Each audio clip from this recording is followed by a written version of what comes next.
In today's top global stories, the White House is pushing back hard on reports questioning the success of recent U.S. and Israeli airstrikes on Iran's nuclear program. During a press conference at the NATO summit, President Trump dismissed claims that the strikes were only partially effective.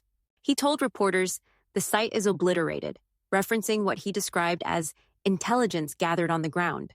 Trump insisted that the damage inflicted was far more extensive than what a leaked Defense Intelligence Agency assessment suggested.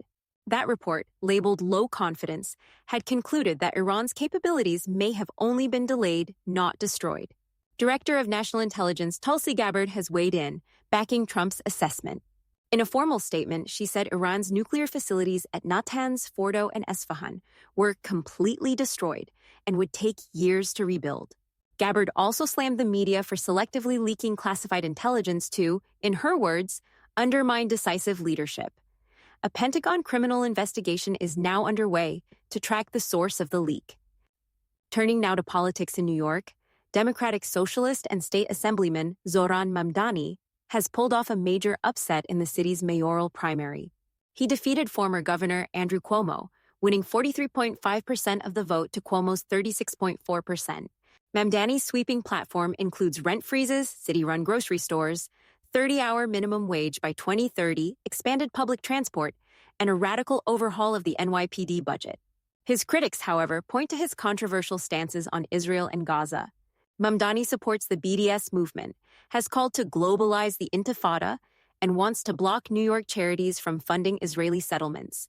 The National Republican Congressional Committee has labeled him a radical anti-Semitic socialist, a label Mamdani rejects, saying his criticisms target the Israeli government, not Jewish people.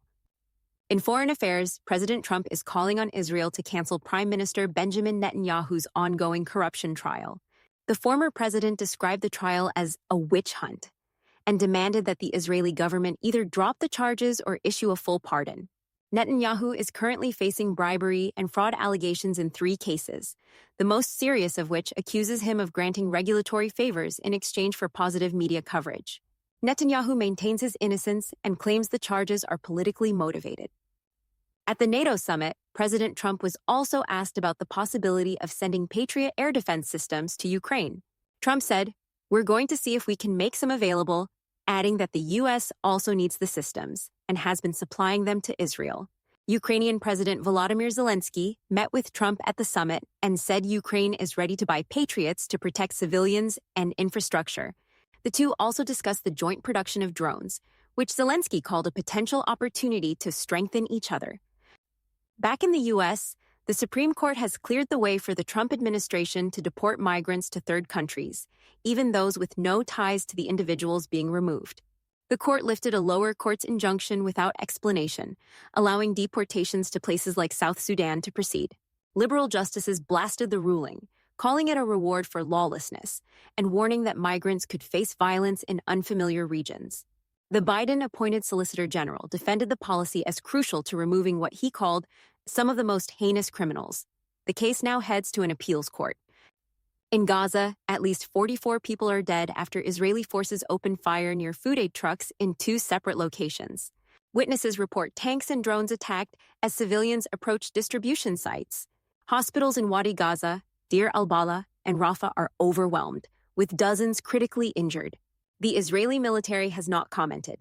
UN officials are condemning the strikes, calling the current aid system an abomination, and warning that cutting access to food could constitute a war crime. Gaza's health ministry says more than 56,000 Palestinians have died since the beginning of Israel's military campaign, over half of them women and children. In Asia, China has unveiled a new mosquito-sized drone for covert battlefield surveillance. Developed by the National University of Defense Technology, the microdrone is designed for reconnaissance and special missions. Small enough to be held between 2 fingers, the device uses bionic engineering to fly and navigate without detection. Similar microdrones have been developed by Norway and the U.S., but China's model suggests a rapid advancement in military robotics.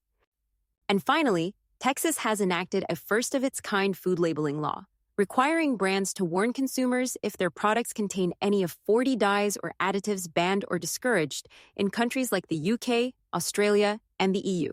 Starting in 2027, popular snacks like M&Ms, Doritos, and Pop-Tarts will need to display warning labels in the state unless the ingredients are removed.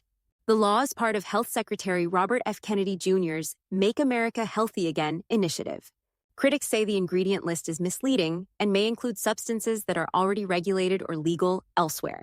Food giants like Kraft Heinz and General Mills have announced plans to remove synthetic dyes in advance of the deadline.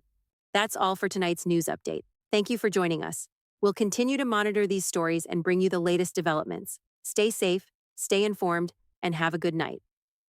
If you enjoyed this video, don't forget to hit the like button, share it with your friends, and subscribe to the channel. And don't forget to turn on the notification bell so you never miss an update.